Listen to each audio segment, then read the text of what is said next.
నమస్తే అండి. ఓం శ్రీమాత్రే నమః, ఓం గణాధిపతే నమః, ఓం స్కందాయ నమః.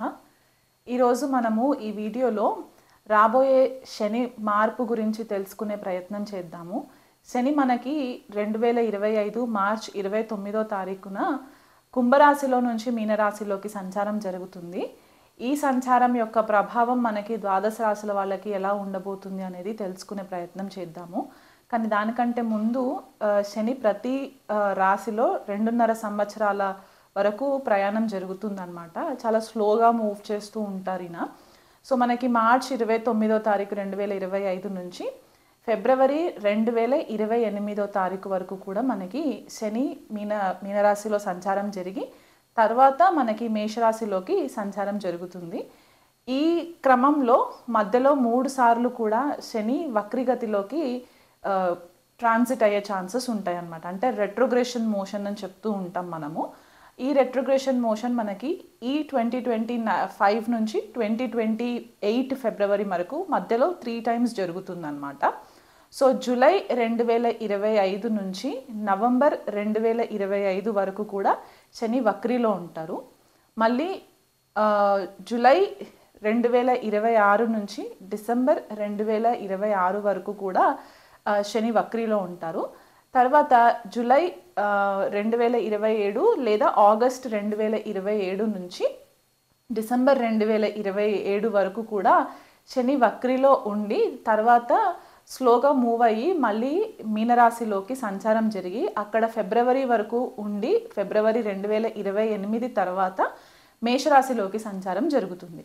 సో ఇలాంటి గ్రహస్థితి ఉన్నప్పుడు మనకి కొద్దిపాటిగా చేంజెస్ కనిపిస్తూ ఉంటాయి. అది మన వ్యక్తిగత జన్మజాతకాలలో అవ్వచ్చు, మన పర్సనల్ లైఫ్స్లో అవ్వచ్చు, అండ్ మనకి గ్లోబల్ లెవెల్లో కూడా కొన్ని చేంజెస్ మనకి కనిపించే పరిస్థితి కనిపిస్తుంది. సో ఈ శని యొక్క మార్పు సామాన్యంగా చాలామంది భయపడుతూ ఉంటారు. శని అనేసరికి ఏదో ఒక భూతం లాగా చూసేయడము, లేకపోతే ఏళ్ళనాటి శని ప్రభావంలోకి రాగానే అంతా ప్రాబ్లమ్సే వచ్చేస్తాయి అని చెప్పి ఒక చిన్నపాటిగా భయం అయితే ఉంటుంది. శని మార్పు వల్ల భయపడాల్సిన పని లేదు. మనం ఒకవేళ ధర్మబద్ధంగా ఉండి కర్మని అనుసరించి మనం గనక మన పనులు చేసుకుంటూ వెళ్ళిపోయినట్లయితే కనుక మనకు అంత ఇబ్బందికరంగా పరిస్థితులు మనకేం కనిపించవు. కాకపోతే ఈ శని యొక్క గోచారం మనకి కొన్ని రాశుల వాళ్ళకి ఏంటంటే ఏళ్ళనాటి శని కంప్లీట్ అయిపోతుంది, కొన్ని రాశుల వాళ్ళకి మొదలయ్యే ఛాన్సెస్ ఉంటాయి అన్నమాట. సో ఎవరికి కంప్లీట్ అయిపోతుంది, ఎవరికి స్టార్ట్ అవుతుంది అనేది తెలుసుకునే ప్రయత్నం చేద్దాము. మకర రాశి వాళ్ళకి ఏళ్ళనాటి శని ప్రభావము ఈ మార్చి 29వ తారీఖు తర్వాత కంప్లీట్ అయిపోతుంది అనమాట. సో వీళ్ళు గత 7.5 సంవత్సరాలు లేదా దాదాపు 8 సంవత్సరాల వరకు ఏదైతే శని ప్రభావంలో ఉండి ఇప్పటివరకు ఇబ్బందులు పడుతూ వచ్చారో అవి కొద్దిగా కట్ అయిపోయే ఛాన్సెస్ కనిపిస్తున్నాయి. అలాగే మనకి అర్ధాష్టమ శనికి వచ్చేసరికి అర్ధాష్టమ శని మనకి వృశ్చిక రాశి వాళ్ళకి కంప్లీట్ అయిపోతుంది. అలాగే అష్టమ శని వచ్చేసి కర్కాటక రాశి వాళ్ళకి కంప్లీట్ అయిపోతుంది. సో ఈ రాశుల వాళ్ళకి ఏళ్ళనాటి శని ప్రభావం కానీ కంటక శని ప్రభావం కానీ ఉండే పరిస్థితి కనిపించట్లేదు. సో వీళ్ళు కొద్దిపాటిగా రిలీఫ్ పొందే ఛాన్సెస్ అయితే కనిపిస్తున్నాయి. అయితే కుంభరాశి వాళ్ళకి ఏళ్ళనాటి శని ప్రభావం లాస్ట్ ఫేజ్లో ఉంటారు. మీనరాశి వాళ్ళకి ఏళ్ళనాటి శని ప్రభావము సెకండ్ ఫేజ్లో ఉంటారు. అండ్ మేషరాశి వాళ్ళకు వచ్చేసరికి ఈ సంవత్సరం 2025 మార్చి నుంచి కూడా ఏళ్ళనాటి శని ప్రభావం స్టార్ట్ అయ్యే ఛాన్సెస్ మనకి కనిపిస్తూ ఉన్నాయన్నమాట. అలాగే అష్టమ శని వచ్చేసి సింహరాశి వాళ్ళకి, అర్ధాష్టమ శని వచ్చేసి ధనుసు రాశి వాళ్ళకి ఉండే పరిస్థితి కనిపిస్తుంది. కాబట్టి ఈ రాశుల వాళ్ళు కాస్త ధర్మబద్ధంగా న్యాయబద్ధంగా ఉండి మీరు గురువు రూపేణ ఏదైనా మనుషులని మీరు గనక గురువుగా అనుకున్నట్లయితే కనుక వాళ్ళ సలహాలు పాటిస్తూ మీరు చేసే పనిలో ఎవరిని దూషించకుండా కర్మానుసారంగా మీరు చేసుకున్నట్లయితే కనుక మీకు ఈ ఏళ్ళనాటి శని ప్రభావం కానీ అర్ధాష్టమ శనుల ప్రభావం కానీ కొద్దిగా ఎఫెక్ట్ ఇవ్వకుండా ఉండే పరిస్థితులు మనకి కనిపిస్తున్నాయి. అయితే మీనరాశిలో శని సంచారము చాలామంది ఏమనుకుంటారంటే ఇది ఎవ్రీ 30 ఇయర్స్కి జరుగుతుందన్నమాట. సో లాస్ట్ మనకి 1960s ఆ టైంలో వచ్చిన ట్రాన్సిట్ శని రాహువులు కలిసి కూడా ఉన్న ట్రాన్సిట్ మనకి కనిపిస్తూ ఉంటుంది. దానికంటే ముందు 30 సంవత్సరాల క్రితము శని మీనరాశిలోకి సంచారం జరిగినప్పుడు ఎలాంటి పరిస్థితులు గోచరించాయి అనేది కూడా మనకి గ్లోబల్ లెవెల్లో కూడా కొన్ని డాక్యుమెంట్స్ అవైలబుల్ ఉన్నాయన్నమాట.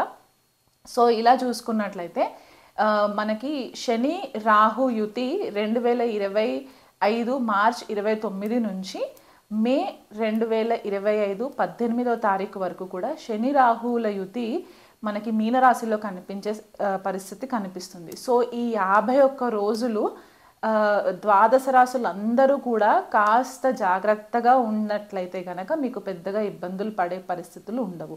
అంటే కొన్ని రాశుల వాళ్ళకి ఏంటంటే ఆర్థికంగా సడన్గా కొంచెం బ్రేక్స్ రావడము, లేదా కొంతమందికి కెరియర్ విషయంలో కొద్దిగా బ్రేక్స్ రావడము, కొంతమందికి హెల్త్ పరంగా ఇబ్బందులు రావడం అనేది మనకి ఈ 51 డేస్ ట్రాన్సిట్లో మనకి కనిపిస్తుంది. కాబట్టి దానికి తగ్గ పరిహారాలు మీరు చేసుకున్నట్లయితే ఇబ్బందికరంగా ఉండదు.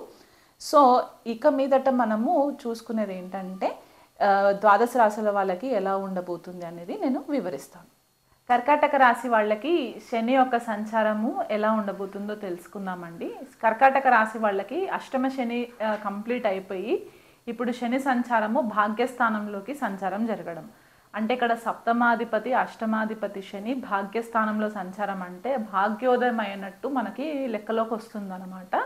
సో ఇది వరకు ఏదైతే మీరు కొద్దిగా అష్ట కష్టాలు పడిన పరిస్థితులు ఈ 2.5 yearsలో ఉండుంటే కనుక ఇప్పుడు మీకు చాలా మట్టుకు ఫేవరబుల్ రిజల్ట్స్ ఉండే ఛాన్సెస్ ఈ శని సంచారం వల్ల కనిపిస్తూ ఉంది. శని భాగ్యస్థానంలో నుంచి తన యొక్క సప్తమ దృష్టి వచ్చేసి తృతీయ స్థానం పైన ఉండడము, అండ్ భాగ్యస్థానంలో నుంచి లాభస్థానం పైన తృతీయ దృష్టి పడుతుంది. కాబట్టి లాభస్థానం కూడా కొద్దిగా యాక్టివేట్ అవుతుంది, అలాగే తృతీయ స్థానం యాక్టివేట్ అవుతుంది, అండ్ మనకి షష్ఠ స్థానం కూడా యాక్టివేట్ అయ్యే ఛాన్సెస్ ఉంటాయి. సో ఈ భాగ్యస్థానంలో సంచారము అండ్ లాభస్థానం పైన దృష్టి పడడం ఏంటంటే మీరు ఏదైతే ఇది వరకు పై చదువుల కోసం ఎవరైతే ప్లానింగ్స్ చేసుకున్నట్లుంటే గనక, లేకపోతే అడిషనల్ స్కిల్స్ ఎవరైతే గనక చేసుకోవాలనుకుంటే దానికి ఇప్పుడు మీకు మంచి ఆపర్చునిటీస్ కనిపించే ఛాన్సెస్ ఉంటాయి. ఎవరైనా ఉద్యోగంలో చేంజెస్ కోసం వెతుక్కున్నట్లయితే కనుక మీకు మంచి బెటర్ ఆపర్చునిటీస్ మీ స్థాయికి తగ్గట్టు మీ కెపబిలిటీకి తగ్గట్టు మంచి ఆపర్చునిటీస్ మీకు కనిపించే ఛాన్సెస్ కూడా ఉన్నాయి. అలాగే లాభస్థానం పైన దృష్టి పడినప్పుడు ఏమవుతుందంటే ఎక్కువ కోరికలు లేకుండా వీలైనంత మట్టుకు ఉన్న దాంట్లో నేను సర్దుకుంటూ వెళ్తాను అని ఒక గ్రీడీనెస్ రాకుండా కొద్దిగా కంట్రోల్లో ఉండే ఛాన్సెస్ కూడా కనిపిస్తున్నాయి. కొంతమందికి ఏమవుతుందంటే ఫ్యామిలీకి కొద్దిగా దూరం వెళ్ళి స్థిరపడే పరిస్థితులు కూడా కనిపిస్తాయి. ఎందుకంటే భాగ్యస్థానంలో సంచారం ఏమవుతుందంటే మనకి లాంగ్ డిస్టెన్స్ ట్రావెలింగ్ కూడా చూపిస్తుంది అనమాట. అంటే ఒక ప్లేస్ నుంచి ఇంకొక ప్లేస్కి ఒక లాంగ్ కిలోమీటర్స్ డిస్టెన్స్లో కూడా వీళ్ళు స్థిరపడడానికి ఛాన్సెస్ కనిపిస్తున్నాయి. ఎక్కడైనా ఇన్వెస్ట్మెంట్స్ చేయాలనుకుంటే కనుక ఇది మంచి టైం కర్కాటక రాశి వాళ్ళకి ఇన్వెస్ట్మెంట్స్ చేసుకోవచ్చు. మీరు ఫారెన్ ట్రావెల్స్ చేయాలనుకునే వాళ్ళకి కూడా ఫారెన్ ట్రావెల్స్కి మంచి పాసిబిలిటీస్ ఉన్న టైం ఇది. తృతీయం పైన కూడా దృష్టి పడుతుంది అని చెప్పాను కదా, తన సప్తమ దృష్టి. ఇక్కడ మీ తోబుట్టువులతోటి ఇదివరకు ఏమైనా కనుక రెస్ట్రిక్షన్స్ ఉన్నట్లయితే కనుక అది కొద్దిపాటుగా మెరుగుపడే ఛాన్సెస్ కూడా కనిపిస్తున్నాయి. అంటే అది కొంతమంది కర్కాటక రాశి వాళ్ళకి బెటర్గా అయ్యే ఛాన్సెస్ ఉన్నాయి. కొంతమందికి ఈ అంతర్దశలు కనుక ఫేవరబుల్గా లేకపోతే ఈ శని యొక్క దృష్టి వల్ల కూడా ఇంకా కొంచెము టెంపరీ సెపరేషన్స్ అయ్యే ఛాన్సెస్ కనిపిస్తున్నాయి. కాబట్టి ఈ మీ తోబుట్టువులతోటి మీ సరౌండింగ్స్లో ఎవరైతే మీ ఇరువైపుల కమ్యూనిటీలో మెంబర్స్ ఉంటారో వాళ్ళతోటి కూడా కొద్దిపాటిగా జాగ్రత్త వహించండి. ఏదైనా మాట్లాడేటప్పుడు ఆచితూచి మాట్లాడండి. అష్టమ శనిలో మీరు ఆల్రెడీ కొన్ని లెసన్స్ నేర్చుకొని ఉంటారు కాబట్టి ఆ లెసన్స్ని మీరు తూచా తప్పకుండా ఇప్పుడు కూడా మీరు రెగ్యులర్గా ఫాలోయింగ్లో పెట్టుకుంటే కనుక మీకు ఇబ్బందులు లేకుండా ఉంటుంది. అదే మనకి దశమ దృష్టి షష్ఠ స్థానం పైన పడుతుంది కాబట్టి ఏదైనా హెల్త్ ఇష్యూస్ ఉంటే గనక ఆ హెల్త్ ఇష్యూస్ ఇంకొద్దిగా ఇబ్బంది పెట్టే ఛాన్సెస్ కనిపిస్తూ ఉన్నాయి షష్ఠ స్థానంలో. ఎందుకంటే అది మన రోగస్థానం అని కూడా చెప్తూ ఉంటాం కాబట్టి ఆ విషయంలో మీకు కొద్దిపాటిగా హెల్త్ పరంగా కొంచెం కేర్ఫుల్గా ఉండే పరిస్థితులు ఉన్నాయి. అంటే ఇది వరకు కొంతమందికి ఏంటంటే ప్రాపర్గా డాక్టర్స్ సంప్రదింపులు చేసినప్పుడు కరెక్ట్ గైడెన్స్ దొరకకపోతే కనుక ఇప్పుడు మీకు మంచి గైడెన్స్ దొరికే ఛాన్సెస్ ఉంటాయి. ఎవరికైనా కోర్టు విషయాలలో భార్యాభర్తల మధ్యలో ఏవైనా ఇబ్బందులు ఉండి కనుక అది కోర్టు వరకు వెళ్ళినట్లయితే కనుక ఈ భాగ్య స్థానంలో శని సంచారం వల్ల కొద్దిపాటిగా మీకు ఫేవరబుల్ రిజల్ట్స్ వచ్చే ఛాన్సెస్ ఉంటాయి. మళ్ళీ కాంప్రమైజ్ అయ్యి ప్యాచప్ అయిపోయే ఛాన్సెస్ కూడా కనిపిస్తూ ఉన్నాయి. అలాగే భాగ్యస్థానంలో శని సంచారం ఇక్కడ ఏమవుతుందంటే మీ గురువుల పట్ల మీ తండ్రి పట్ల కొద్దిపాటిగా శ్రద్ధ వహించండి. మీ గురువులతో వాగ్వివాదాలకి లోనవ్వకుండా వీలైనంత మట్టుకు ఆర్గ్యుమెంట్స్ చేసుకోకుండా సామరస్యంగా హ్యాండిల్ చేసుకునే ప్రయత్నం చేయండి. గురువులు మనకి ఏది చెప్పినా మన మంచి కొరకే చెప్తారు కాబట్టి వాళ్ళని ధిక్కరించకుండా వీలైనంత మట్టుకు వాళ్ళ బ్లెస్సింగ్స్ తీసుకునే ప్రయత్నం చేయండి. తండ్రి ఆరోగ్యం పట్ల కొద్దిపాటిగా శ్రద్ధ వహించండి. ఎందుకంటే భాగ్యస్థానంలో శని సంచారము కొద్దిపాటిగా తండ్రి ఆరోగ్యం విషయంలో కేర్ఫుల్గా ఉండాలి. ఎవరికైనా క్రోనిక్ హెల్త్ ఇష్యూస్ ఉండి అంటే వాళ్ళ ఫాదర్కి ఎవరికైనా క్రోనిక్ హెల్త్ ఇష్యూస్ ఉంటే కనుక మీరు ఇమీడియట్గా డాక్టర్ని సంప్రదించండి. ఎందుకంటే మీనరాశిలో సంచారం కాబట్టి కొద్దిపాటిగా మనము కేర్ఫుల్గా ఉండే పరిస్థితులు తండ్రి ఆరోగ్యం పట్ల కనిపిస్తుంది కాబట్టి ఆ విషయంలో కేర్ తీసుకోండి. తోబుట్టువులు ఎవరైనా మీకంటే తక్కువ వయసులో ఉన్న తోబుట్టువులు ఎవరైనా ఉంటే వాళ్ళకి మంచి సలహాలు ఇవ్వండి. వాళ్ళని సద్మార్గంలో ఉండే ప్రయత్నం మీరు కూడా చేయండి. వాళ్ళకి సలహాలు ఇస్తూ ఉండండి. మీ ఇంట్లో పని చేసే వాళ్ళు ఎవరైతే ఉంటారో వాళ్ళతో కూడా కొద్దిపాటిగా కేర్ఫుల్గా డీల్ చేసుకున్నట్లయితే కనుక ఈ 2.5 సంవత్సరాల శని ప్రభావం మీకు అన్ని విధాలుగా లాభాలను తీసుకొచ్చి పెడుతుంది కాబట్టి దాన్ని ప్రాపర్గా యూటిలైజ్ చేసుకునే ప్రయత్నం చేసుకోండి. ఇంకా మీకు బెటర్ రిజల్ట్స్ కావాలి అనుకుంటే కనుక శని యొక్క బెటర్ రిజల్ట్స్ కోసం మీరు ప్రతిరోజు కూడా ఇంట్లో నువ్వుల నూనెతోటి దీపం పెట్టుకొని హనుమాన్ చాలీసా ఉదయం సాయంకాలం గనక పఠించి శని త్రయోదశి రోజు శనికి అభిషేకం తైలాభిషేకం చేయించుకున్నట్లయితే మీకు అన్ని విధాలుగా మంచి ఫేవరబుల్ రిజల్ట్స్ ఉంటాయి.